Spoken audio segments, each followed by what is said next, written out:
Iran mengerahkan rudal dan drone membombardir aset militer Washington di Bahrain dan Kuwait.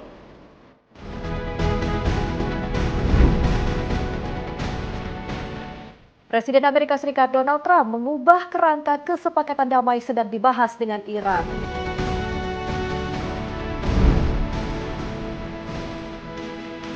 Presiden Amerika Serikat Donald Trump ingin bertemu Mojtaba Khamenei usai berselisih dengan Netanyahu. Halo pemirsa setia Berita Nasional TV, senang sekali Mata Dunia kembali hadir menyapa Anda. Mata Dunia, program yang menyajikan berbagai informasi dan isu terkini dari mancanegara. Bersama saya Rostolandari, inilah Mata Dunia selengkapnya.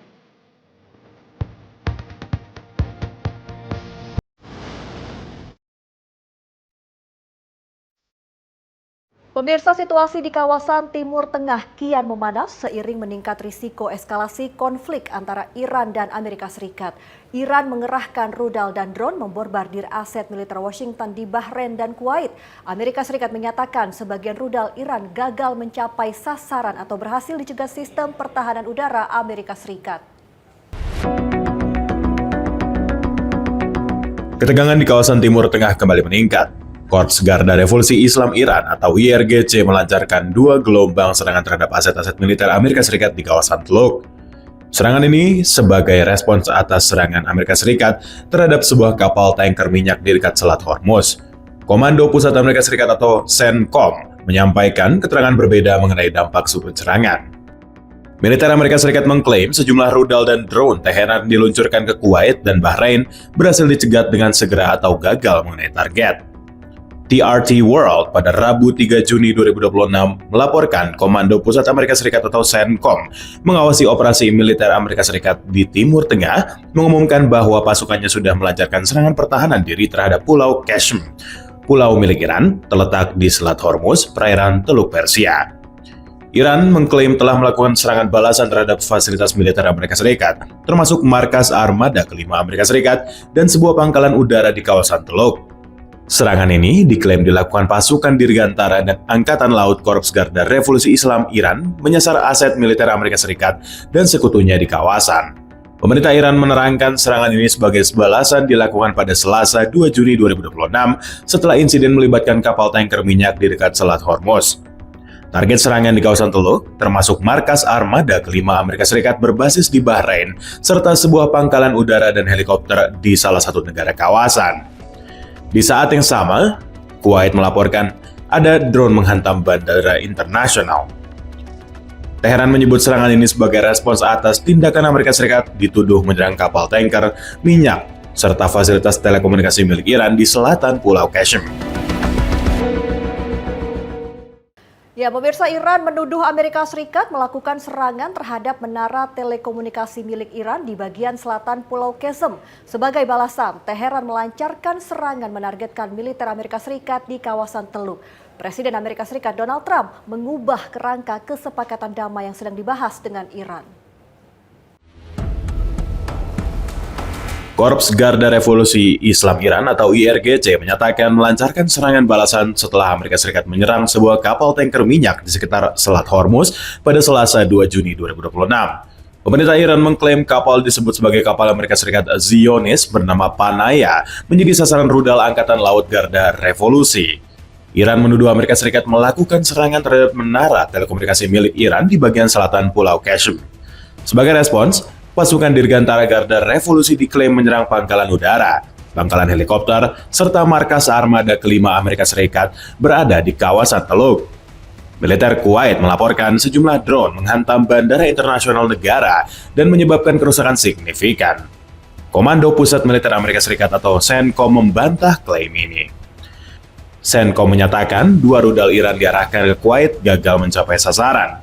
Sementara 3 rudal diluncurkan ke Bahrain berhasil dicegat sistem pertahanan udara Amerika Serikat dan Bahrain. Saat meningkat ketegangan di kawasan Timur Tengah, media Amerika Serikat menyebutkan Presiden Amerika Serikat Donald Trump meminta perubahan kerangka perundingan yang sedang dibahas dengan Iran. Isu menjadi perhatian meliputi keamanan Selat Hormuz, pemindahan uranium yang telah diperkaya, serta masa depan perjanjian nuklir Iran. Sementara itu, pemerintah Iran menuduh Amerika Serikat terus mengubah posisi dan mengajukan tuntutan baru dinilai saling bertentangan dalam proses negosiasi.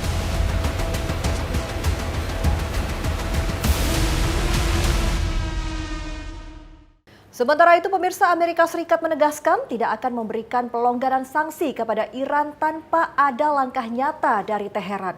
Menteri Luar Negeri Amerika Serikat Marco Rubio menyatakan Iran harus membuka kembali Selat Hormuz dan membuat konsesi besar mengenai program nuklir sebelum pembahasan pencabutan sanksi. Pernyataan ini disampaikan saat meningkat ketegangan di kawasan Teluk dan berlanjut kontak senjata secara tak langsung antara Washington dan Teheran.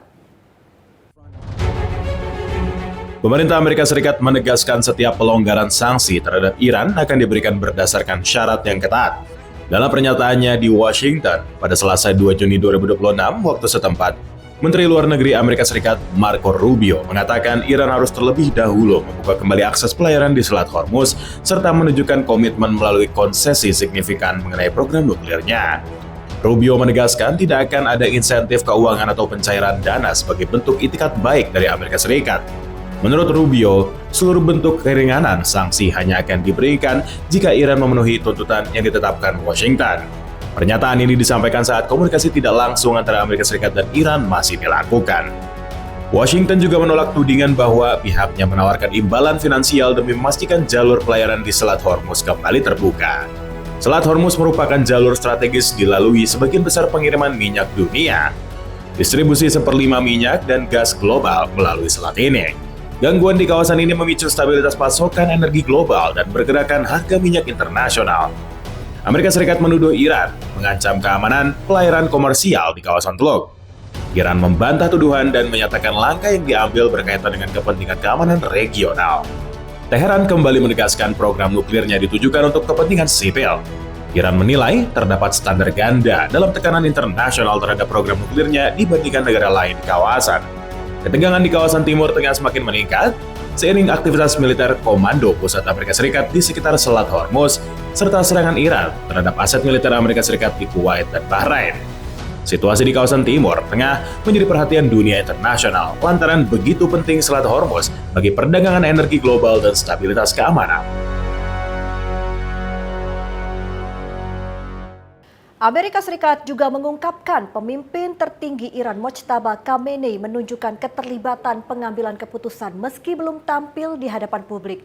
Laporan ini menguatkan peluang tercapai kesepakatan baru antara Washington dan Teheran.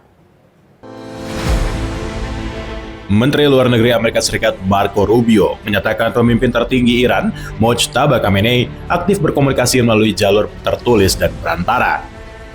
Pernyataan ini disampaikan Rubio saat memberikan keterangan di hadapan anggota Kongres Amerika Serikat pada Selasa 2 Juni 2026 waktu setempat.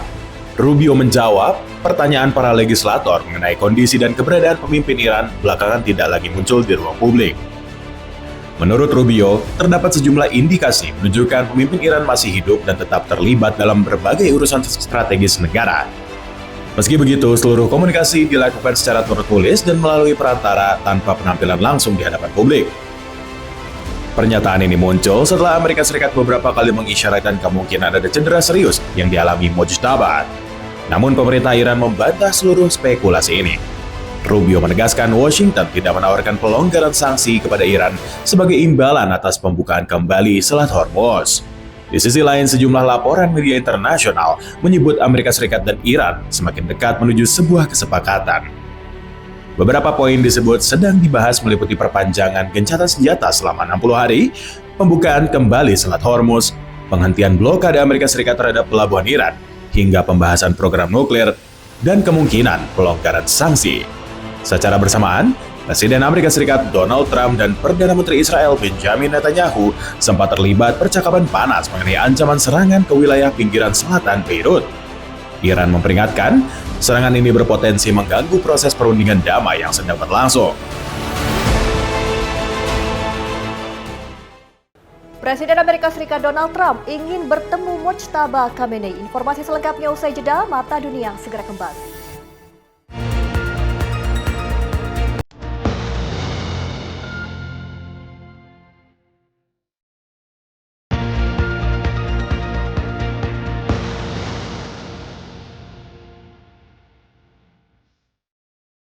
Terima kasih Anda masih bersama kami di Mata Dunia. Pemirsa, Presiden Amerika Serikat Donald Trump mengaku ingin bertemu pemimpin tertinggi Iran Mojtaba Khamenei. Pernyataan ini muncul setelah Trump berselisih dengan sekutu dekatnya Perdana Menteri Benjamin Netanyahu buntut serangan Israel di Lebanon. Has been for a long time. His father and then him, I guess it's Presiden Amerika Serikat Donald Trump mengaku ingin bertemu pemimpin tertinggi Iran Mojtaba Khamenei. AFP pada Rabu 3 Juni 2026 melaporkan, Donald Trump mengatakan ingin bertemu dengan Mojtaba Khamenei dan akan bertemu suatu saat nanti. Pernyataan ini muncul setelah Donald Trump berselisih dengan sekutu dekatnya, Perdana Menteri Israel Benjamin Netanyahu, buntut serangan Israel di Lebanon. Sebelumnya, perselisihan ini terjadi usai Israel menggempur Lebanon meski berada dalam masa gencatan senjata. Trump menelpon Netanyahu pada Senin 1 Juni 2026 setelah Iran menghentikan pembicaraan damai. Iran menyatakan hanya akan kembali berunding jika Israel menghentikan serangan ke Lebanon dan Gaza. Israel kemudian membatalkan serangan udara ke Lebanon atas permintaan Trump, sedang berupaya membawa Iran kembali ke meja perundingan. Donald Trump memperingatkan Benjamin Netanyahu bahwa melanjutkan rencana pengeboman Lebanon hanya akan membuat Israel semakin terisolasi di panggung internasional. Buntut serangan Israel ke Lebanon, Iran menghentikan sementara semua dialog dan negosiasi dengan mediator Amerika Serikat. Media Iran, Tasnim, melaporkan Lebanon adalah salah satu prasyarat gencatan senjata. Saat ini gencatan senjata dilanggar di semua lini, termasuk Lebanon. Tim perunding Iran menangguhkan dialog dan pertukaran teks melalui mediator.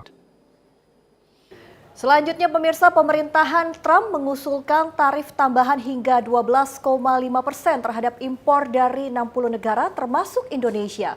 Kebijakan ini muncul menjelang berakhir tarif sementara 10% diberlakukan pada 20 Februari 2026.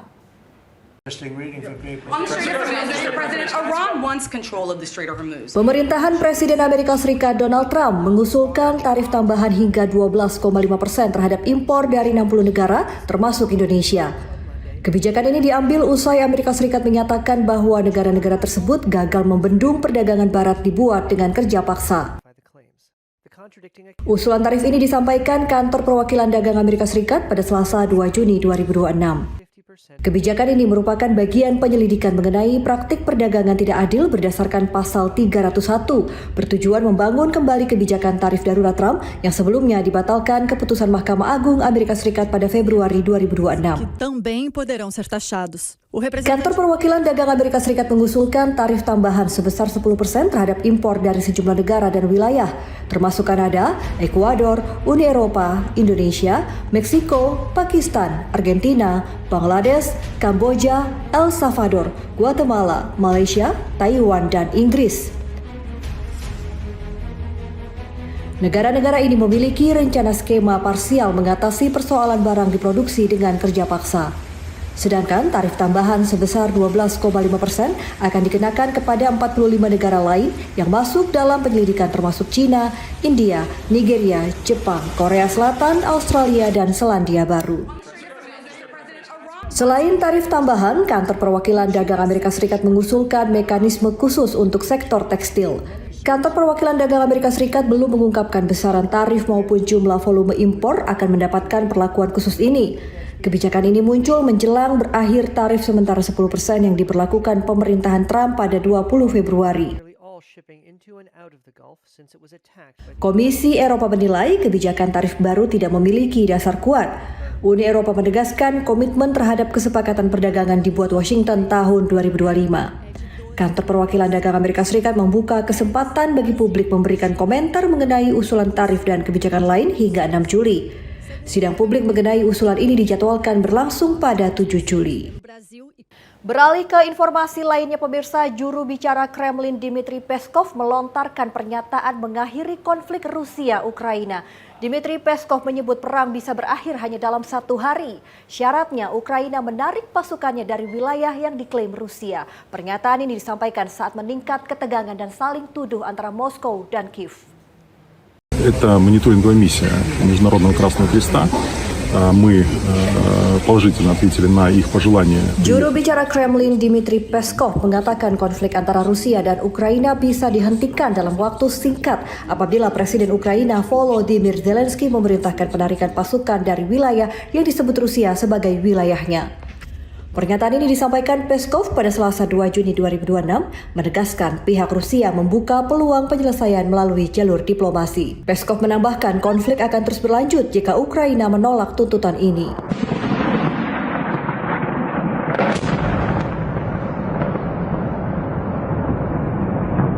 Di sisi lain, ketegangan meningkat setelah Presiden Rusia Vladimir Putin menyoroti serangan terhadap sebuah fasilitas pendidikan di Staroselsk. Rusia menyebut insiden ini sebagai serangan terhadap warga sipil. Sementara Ukraina memiliki versi berbeda mengenai target operasi militer.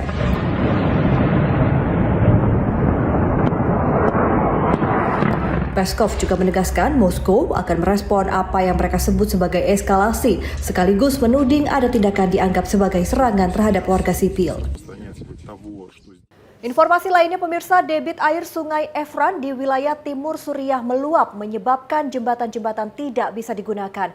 Akibatnya warga mengandalkan perahu karet untuk beraktivitas dan menyeberangi sungai. Banjir terjadi akibat meningkat debit air sungai Efrat di wilayah timur Suriah. Peristiwa ini melumpuhkan akses transportasi antara kawasan Samia dan Al Jazira di provinsi Deir ez-Zor, Suriah Timur. Sejumlah jembatan yang selama ini menjadi penghubung utama warga rusak dan tidak bisa dilalui. Akibat kondisi ini, warga terpaksa menggunakan perahu-perahu kecil menyeberangi sungai. Aktivitas sehari-hari terganggu, mulai dari akses menuju layanan kesehatan, pendidikan, hingga distribusi kebutuhan pokok. Warga mengeluh belum ada solusi permanen.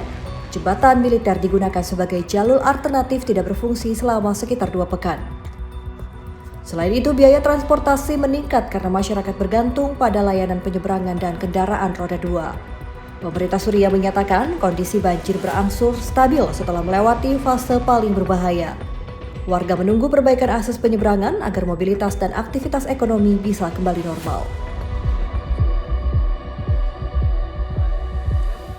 Pemirsa, tetaplah bersama kami karena usai jeda kami akan mengajak Anda melihat Islam, budaya, dan warisan sejarah Malaysia. Tetaplah bersama kami di Mata Dunia.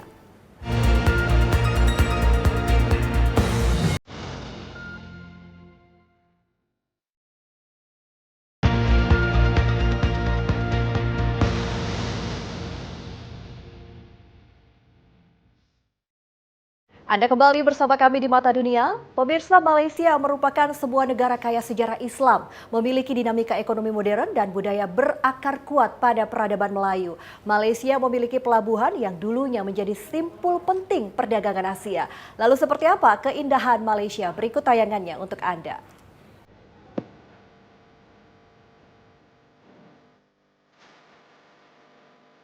Selamat datang di Malaysia.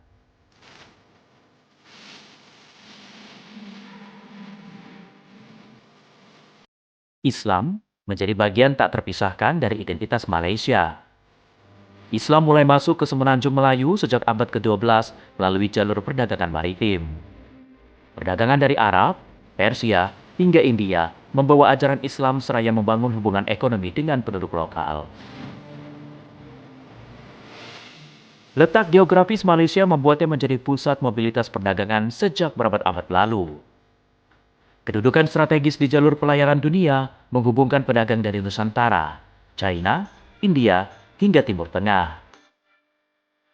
Dari aktivitas perdagangan inilah lahir masyarakat multi-etnis dari Melayu, China, India, Arab, hingga Eurasia yang kemudian memperkaya budaya Malaysia. Keberagaman kuliner, bahasa, dan adat yang khas.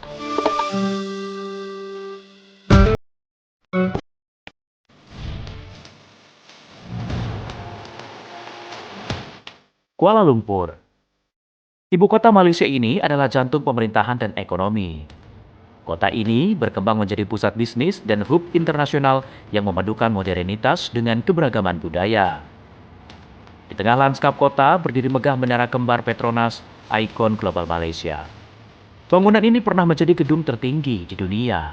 Menara kembar ini bukan hanya kebanggaan nasional, tetapi juga simbol kemajuan teknologi dan ekonomi Malaysia. Di pinggiran Kuala Lumpur terdapat Batu Cave, rangkaian gua kapur berusia sekitar 400 juta tahun. Di dalamnya terdapat kuil Hindu yang menjadi pusat perayaan Thaipusam setiap tahun.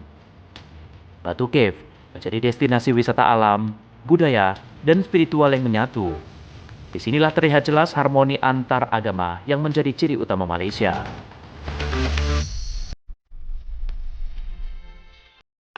Melaka adalah salah satu pelabuhan terbesar di Asia Tenggara pada abad ke-15 hingga ke-16. Letaknya yang strategis menjadikan pusat perdagangan internasional dari rempah Nusantara, tekstil India, porselin Cina, hingga komoditas dari Arab dan Persia. Di kota inilah berbagai budaya bertemu membentuk etnis. Melaka juga menyimpan jejak kolonial yang kuat. Di pusat kota tua terdapat kawasan Red Square atau Dutch Square, barisan bangunan merah yang dibangun pada masa kolonial Belanda. Di sini, berdiri Christ Church Melaka, menara jam, dan bangunan kolonial lainnya yang menjadi daya tarik utama wisatawan. Kawasan ini terasa seperti perjalanan melintasi masa lalu, dari kejayaan pelabuhan, penaklukan kolonial, hingga kota modern yang menjaga identitas sejarahnya.